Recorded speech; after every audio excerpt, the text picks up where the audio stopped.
Hello, everyone. Happy Thursday. Welcome to Spark Live. Of course, we are not Carter and Taylor, but my name is Alyssa and this is Tom. How's it going? How's it going? Pretty good, pretty good. Yeah, I mean, just another Thursday. Super Bowl's coming up, so that's exciting. Um, Yes. Who are you rooting for? I just want a good game. I'm rooting for the food. How about that? Well, being a Northern California girl, of course, I'm rooting for the Niners. So, There you go. There you go. But yeah, good to be here. Yeah, my name is Tom. I do the Google Ads here at Spark Marketer. So yeah, pretty relevant topic for what I do day in and day out. awesome. And yeah, I do Facebook ads, social media for all the clients as well. Awesome. If you're watching this, I've always wanted to say this, but be sure to like, share, follow, subscribe, all that good stuff. It really helps us get in front of more people and spread what we're trying to do here. So, um, yeah, really, really appreciate that. Awesome. Well, as everyone knows, paid online ads can be a really powerful tool for reaching your target audience and achieving those marketing goals. But how do you know if your campaigns are truly working? So that's what we're going to be talking about today, those specific metrics and how to optimize. Awesome. Yeah. Let's get right into it. I'm excited.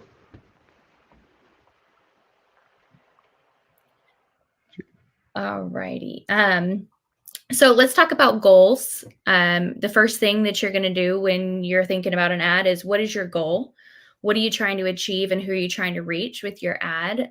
So whether that's website traffic, collecting leads, boosting brand awareness, or driving sales, clearly defining your goals is the first step. Yeah, I mean, we've got a form that we fill out before we start Google Ads, and one of the questions is, what are you hoping to get out of Google Ads? It's important for us to not assume. I'd say 99% of people are just, hey, I want more calls. I want more form submissions, want more leads. But it's always good to step back. If you're working with somebody else or you're doing it yourself, just to step back, like, okay, what am I trying to get out of this? What does success look like?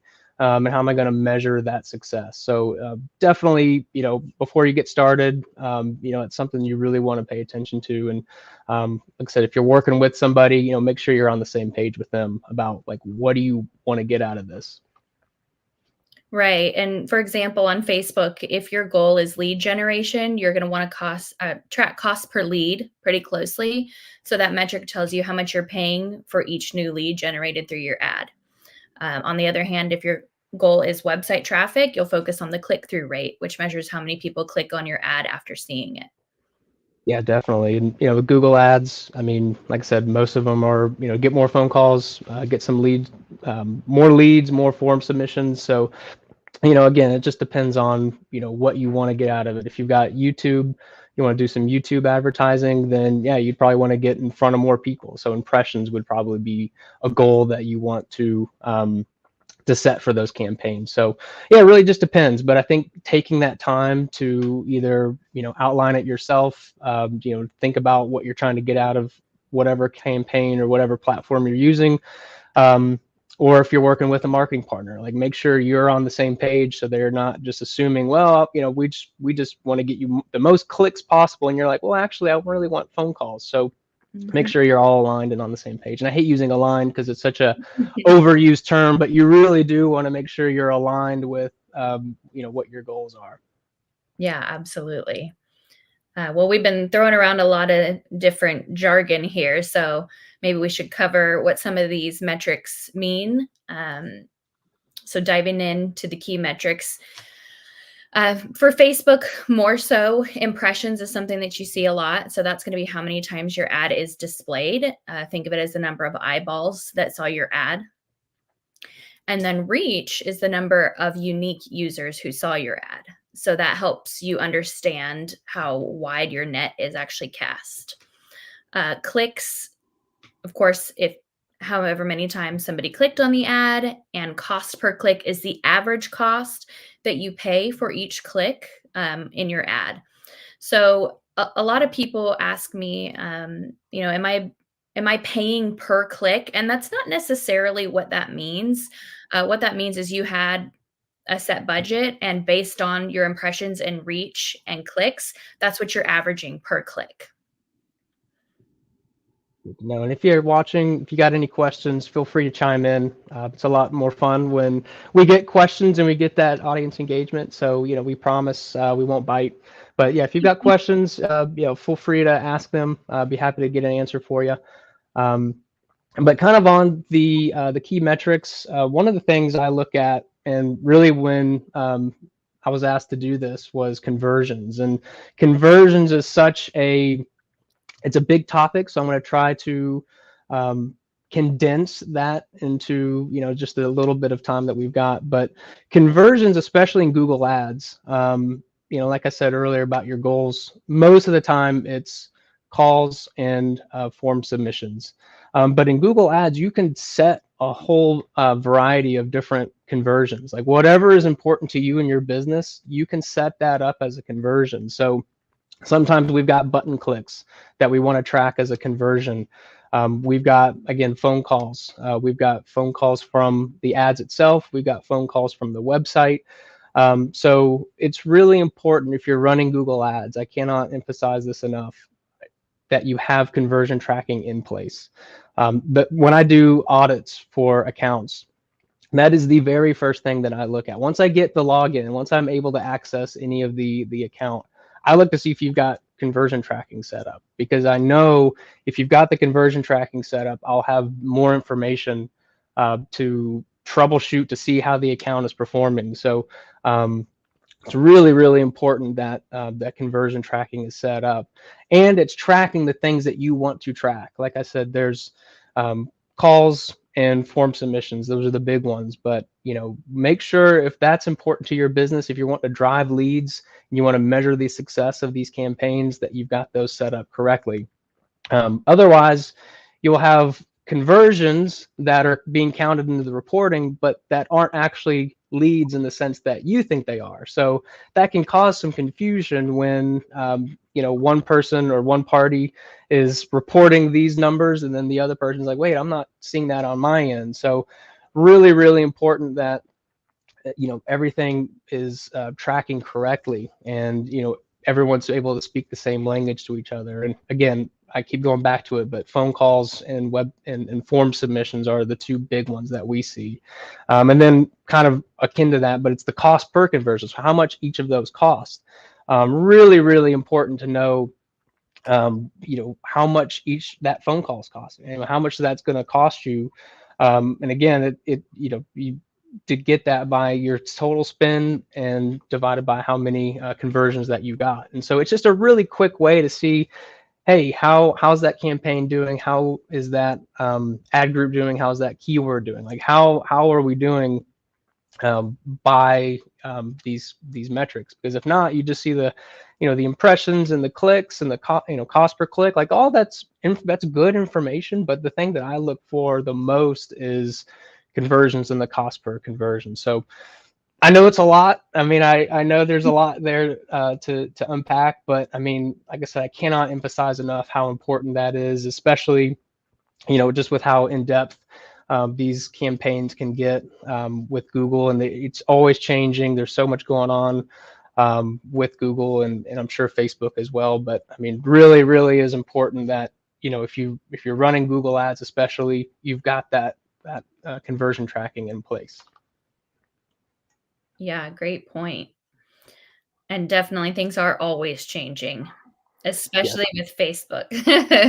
Yes. Facebook and Google. I mean, Google today, they've got their Bard just rebranded to Gemini, their AI tool. So I mean, you're trying to keep up with the names, and it's all just it's all changing. So and they're doing that, on the ad side too, just with all the AI stuff that's going into it. And we can get a little bit more into that later. But there's so much that's going into just Google Ads with their new campaigns, Performance Max, trying to reach new audiences, and then with the cookie, the internet tracking cookie kind of going to the wayside, Google's trying to figure out other ways to match those ads to people looking. So lots to go through. So, but let's move on. We can keep, we can talk about the changes of that Google's making and Meta's making all day long. So we can go Right. on. Well, speaking of changes, this kind of goes along with our next topic of optimization, um, making sure you are optimizing your campaigns.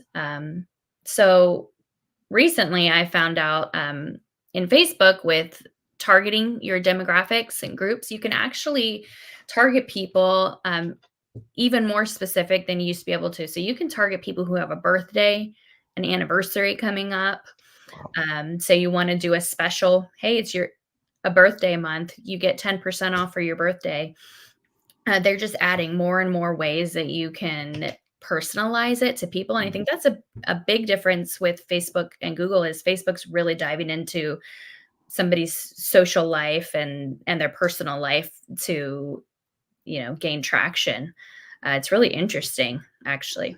Yeah, I was going to say too. I mean, and I guess to talk about both, you can use both of these together. You don't have to pick one or the other, but they are both paid advertising. I mean, Google operates mainly on the keywords. So what people are searching, and I think Taylor and Carter talked about that last week, but it's all centered around the keywords and how people search for what you do and where they are in their customer journey. And Facebook's a little different. Facebook, they've got their feed, they're scrolling down, and you really want to focus in on the creative, that video or that image to really stop people from scrolling and be like, hey, that's really cool, that's really interesting. So when you're able to make something really relevant, if their birthday's coming up or something like that, and they have their birthday in their profile, you're able to make that ad a little bit more relevant to them, just so they're more willing to engage with that or click through. So,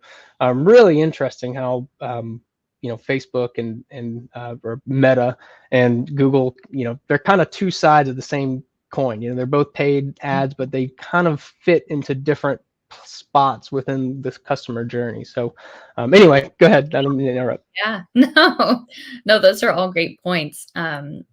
So many things changing. It's exciting and a little bit scary because it's like they're getting in our brains. I'm sure that you've experienced this. Like you Google something, for example, I've been Googling, baby food make at home, right? And now Mhm. I'm getting advertisements for different baby food makers on Facebook and Instagram. And it's like they always know what you're thinking about.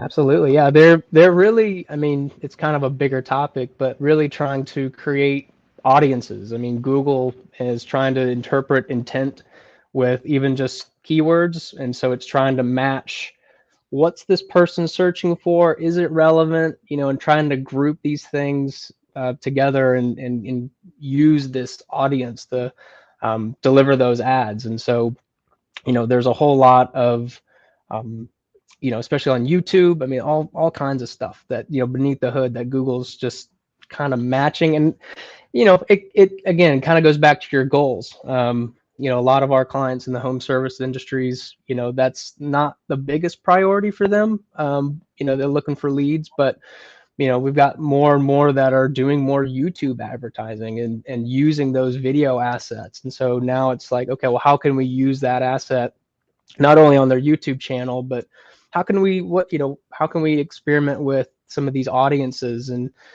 target people who are interested in real estate or who have recently moved and some of those things. And so again, and then you know kind of what you were saying, make it more relevant.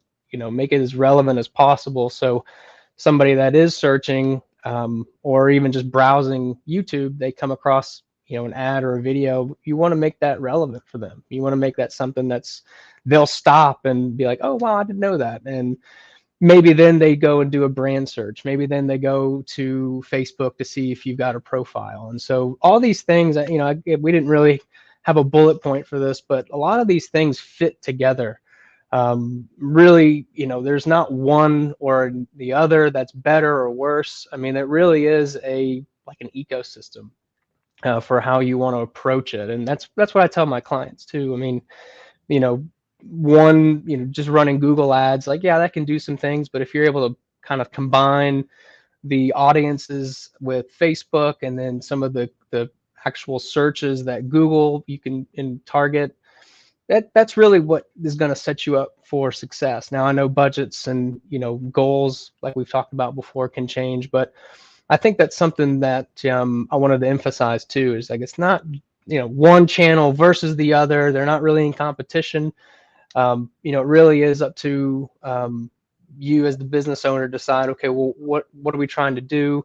And then you can talk with your marketing partner, and then they can determine, okay, well, this is your budget, here's your goals, like this is what we can do. We can kind of create a plan for how to best maximize that. But yeah, I want to make sure it's like we're not like Facebook versus Google versus these things. Like we're not in a boxing ring. I mean, a lot of it is working together, and how can you maximize, a reach campaign on Facebook, and then maybe a branded campaign on Google, and people that are searching that see your ad on Facebook, maybe they go to Google and do another brand search, and then there you are. So those things kind of work together too. So wanted to make sure I said that, because a lot of it's one or the other, and they're in competition. I don't see it that way at all, and I don't know if you agree, disagree, because you work primarily on the Meta side and I'm on the Google side, but I feel like we're on the same team here regardless. Yeah, absolutely. I mean, strength in numbers. If you have the more presence that you have on different platforms, the better. The more that person is seeing your name in your business in different areas, they're going to remember you first. Yeah, So yeah, that's absolutely. definitely true. Well, moving on to some other ways that you can optimize. A/B testing is something that's a lot of fun to try. I Mhm. use it a lot in Facebook ads. So basically, what that means is you experiment with different ad variations, whether that's a different graphic, different targeted audience, and what Facebook does is it automatically chooses a winner and then it will run and push that ad. So it's actually really helpful for determining where your true audience is on Facebook. Do you do a lot of that with Google ads? Yes, I mean I can set up all kinds of experiments. They call it experiments, but I can test two bidding strategies versus each other and say, okay, let's test this on these ads. And so there's a whole lot of A/B testing that I can do too. So definitely something, and you take that and you say, okay, well, did that work? Well, it didn't really work the way I intended it to, or if it does work, then maybe you can try it on another campaign or another account and see, okay, well, is this something that we can replicate, on other accounts too? So yeah, definitely a big part of what I can do on Google as well. That's awesome. Definitely encourage the A/B testing. I've Yeah. learned a lot from doing that. Yeah, I mean, again, it's one of those, you can kind of get creative and think about, testing different ad copies versus each other, different headlines, all types of things like that. So definitely something, if you're savvy, or you want to, I mean, there's a whole lot that you can test, and really dive in and just see, hey, maybe this will work better, and if it does, great. If not, okay, well, now and so it's definitely something to consider. Yeah, definitely. And what about landing pages? We use Oh, landing pages a lot. yeah, I mean, landing pages, and I think that's kind of you know, the, I know we've talked about Facebook and Google and how they work together, but really the landing page can make or break your campaign too. I mean, a lot of it is, if you're having trouble with a campaign, and you can't see anything that's going wrong, like take a step back and look at your landing page. Is it set up to convert well?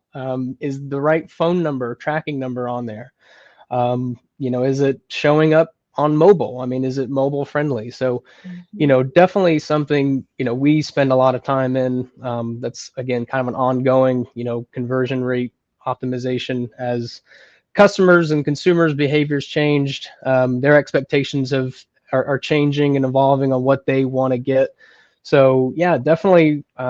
Landing pages is so important. I mean, we can do all the A/B testing and targeting and the audience, but if your landing page sucks, they're just going to leave. I mean, they're going to go somewhere else. So that's kind of the you know make or break for the campaign, for that ad. And so it's really important We put a lot of time. We got a great team that looks into these things on the landing page. Like, how can we make it better? How can we make it perform better? Because that's the end goal. So yeah, I mean, we put that in there. It's like, yeah, landing pages, we're talking about ads and, the targeting and the analytics, but it's like, man, landing page, is so important for the success of your campaigns. Yeah, definitely. Yeah. What about pixels? Yeah. So the Facebook pixel, I mean, like I mean, there's probably tons and tons of videos on the Facebook pixel, but I mean, that's definitely, I mean, if you're looking for a way to build some audiences and really dive in on um, some of the creative, what really speaks to a certain segment of your audience, Mhm. building that audience with your pixel is so important. And we don't have time to go through super in depth with the Facebook pixel, but it's basically a little bit of code that goes on your website, and it allows you to track and really build audiences. Who's viewed these pages, who's done these actions, who's watched these videos. It's really a good way to retarget people. So maybe they go on your website, they look at a few things, and they leave, they don't convert, kind of go back to the conversion. Well, you maybe want to hit them again with another ad. Maybe they weren't ready to call or fill out a form. So it's a great way to build those audiences. And yeah, that's a big topic in and of itself, but it's definitely something you want to look at. If you're running some Facebook advertising and doing anything on Facebook, having that pixel opens a lot of say fun door. I mean, a lot of interesting things that you can try and that you can do. But yeah, we don't have time to go super in depth on that. But it is a pretty cool. Like I've worked with it some myself, and it's got a lot of potential. Lots of fun stuff we can do. The Absolutely. the last thing I've got for Facebook is utilizing their built-in optimization tools, their Advantage Plus. Facebook, I always tell people, you got to play by Facebook's rules. And then you'll see good results. When you try to go too far away from what they recommend, you pay for it. So, of course, review everything that it suggests and make sure it truly is in line with what you want. But I have found that Facebook specifically, their optimization tools for reaching an audience and the way that they'll just twist whatever copy that you put in to show it to different people, it is actually pretty smart and it does work well. Nice, nice. Yeah. No, that's awesome. The other one I've got is negative keywords.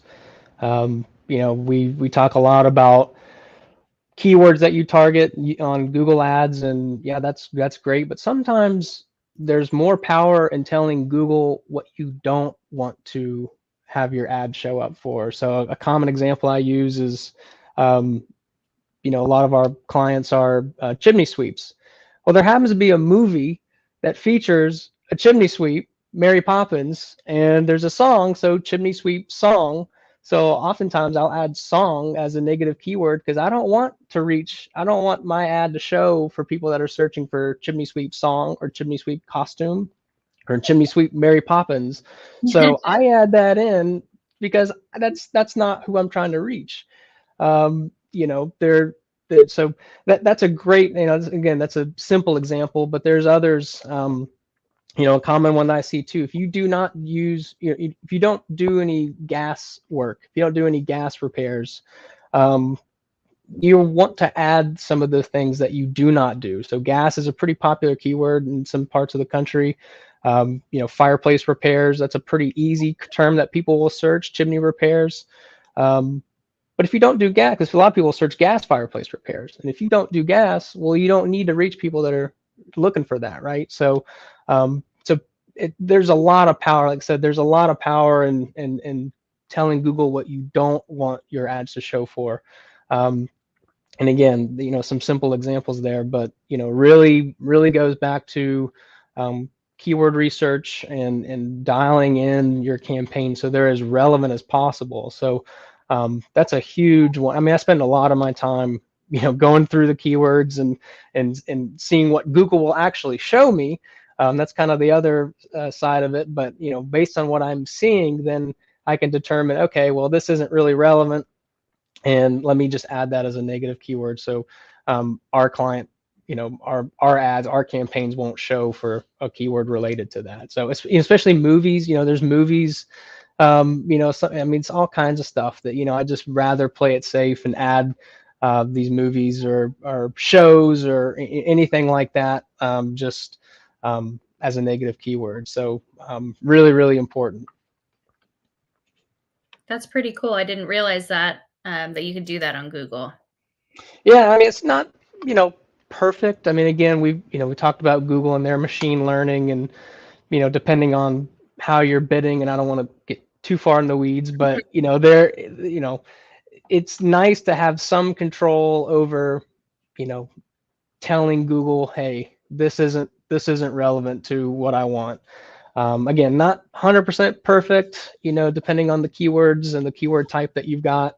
Again, that's, I don't want to get too far in the weeds, but it is nice to be able to at least have some of that and just, lay some of that out. I'll even do, I mean, just, if you've got different service campaigns, I'll put negative keywords for the other services. So what I'm trying to do is funnel people searching for those services to go to the most relevant campaign. So really, really, like I said, I spend a lot of my time going through these keywords and trying to set up negative keywords. So that's one that I don't hear talk a whole lot about, but it Yeah. really is a pretty powerful tool.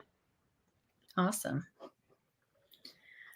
Well, let's move into our last segment. Okay. The human touch and optimization. So, as much as we want to be able to rely on AI and all of that these days, it's not perfect. And we do need to review it and make sure that it's appropriate and matches kind of what we're going for. I know that you experience this a lot with Google's recommendations, Tom. Yeah, absolutely. So, I mean, they've got a lot of auto recommendations that they encourage you, and in some more or less they encourage you to apply these, and I don't do it because you're relinquishing so much control. And the thing I try to keep in mind, and I tell our clients too, is Google is not always your friend. You talked about Facebook and how they've got kind of the built-in optimization tools. Google's got some tools, and they've got their ways, but they've also, they're trying to, you know, take away some of that under, try to make it easier for you. So they've got all these recommendations about removing keywords, adding keywords. They've got recommendations for headlines and ads, and I've seen the ones that they recommend, and they're frankly not very good. So, maybe in the future, they'll get that dialed in better. But, I think it, comes back to, as with all AI tools now, and I know Taylor and Carter have talked a lot about AI, but, it really does require a human touch to look at these things and use your judgment to be like, this headline that you've recommended that you say I need to put in my ad, it does not make any sense. I mean, it really has no, it doesn't add anything. It doesn't make any sense. I'm not going to add it. I'm going to remove it. And so, like I said, Google's got some auto recommendations, and, they might not be what's best for you and for your business. So I say tread lightly when applying those, because, again, it's not quite the same as Facebook, where you play by Facebook's rules, and that's how you get more results.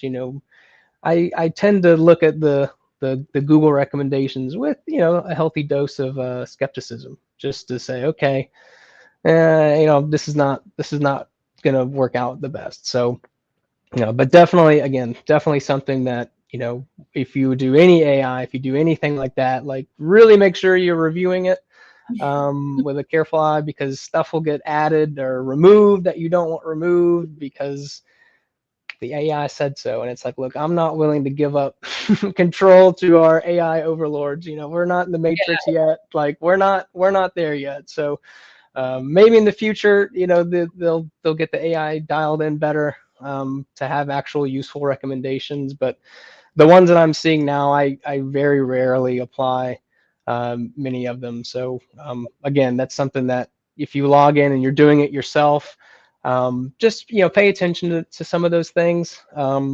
Again, because there's a lot that they want you to do. I mean, there's um, campaigns that you can add that you're basically just like washing your hands. You give them a budget and they just take it and go. And so Yeah. really important that you're thinking through those things that are getting applied. So I know it's a long answer, but it really is something that I see day to day.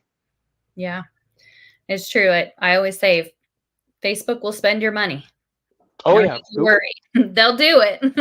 Oh yeah, Google. Same with Google. I mean, that's the same. I mean, that look, they're in the business of making money, and they've Yeah. been really good at it. So there's all of these things. It's like, yeah, is this helping Google make money, or is this helping me make money? And Right. that's a good check for yourself. And everything that we do, everything that I do is I'm not trying to pay Google any more than I have to get the results that for my clients. So um, again, they're in the business of making money, and they've been good at it. So just keep that in mind. Yeah, absolutely. I have a funny story about an AI gone wrong recently. I just messing around with the platform, seeing what I can do, and I asked it to create a graphic for me about chimneys, and it gave me a, a photo of a piece of salmon on a board. I was like, well, that's Okay. not quite it. So No, furthermore proof that AI's got some work to do. We still need to review everything carefully and make sure absolutely. it is correct. Wow. Yeah. So anyway, just as we wrap up, remembering that optimization is an ongoing process. Experiment, analyze your metrics, adapt your approach based on your audience and your evolving needs. Yeah, definitely. I just will add real quick. I mean, you know, whatever your reporting is too. I mean, I know this is kind of a bigger topic, but you know, make sure that you're looking beyond just the number at face value. An easy example that I see is just the number of conversions you got, because again, our clients' goals is to get more conversions. Well, what does that mean? So I can segment and I can look at the conversion type. So I can see how many calls and I can see how many form submissions. So it helps me understand how the campaigns are doing just from that perspective, just to add a little bit of context to just the number itself. And that also helps identify if there is an issue, if there is you're tracking a conversion that's not really a valuable conversion. If you're tracking just regular clicks on something that doesn't carry the same weight as a phone call. So it's kind of a bigger topic at hand in just in the reporting, but it um, really helps to dive into the numbers and dive into the reporting and ask the questions. Hey, what does this mean? And what does this number mean? And what does this cost per conversion actually mean? And then if you've got it set up, and you're able to segment and take a little bit deeper dive into those numbers, you're going to learn a lot more. And again, it helps you go back and troubleshoot if there's something that doesn't look right, and gives you a starting point to plan to go forward. So I know we've got we're at a little over 30 minutes, but yeah, I wanted to add that in there because it's so important, to when you look at the numbers, when you look at the reporting, when you look at the information that's available to you, it can be overwhelming.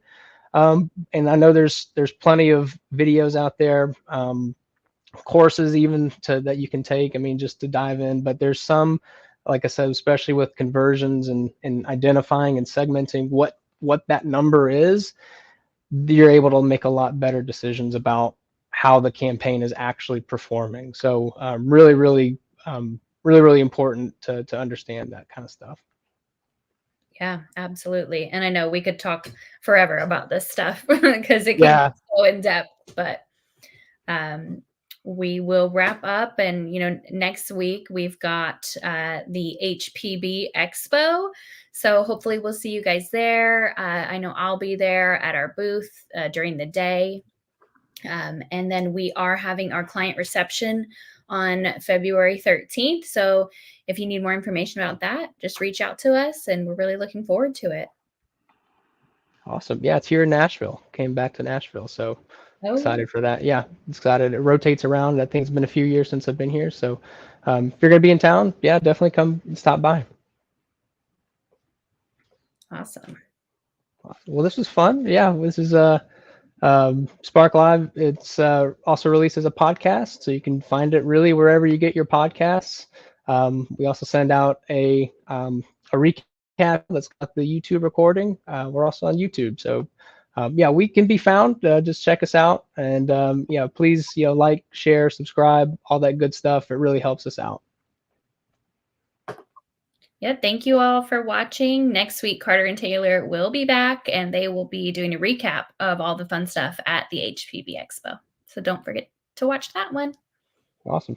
Sounds great. We'll talk to you soon. Bye.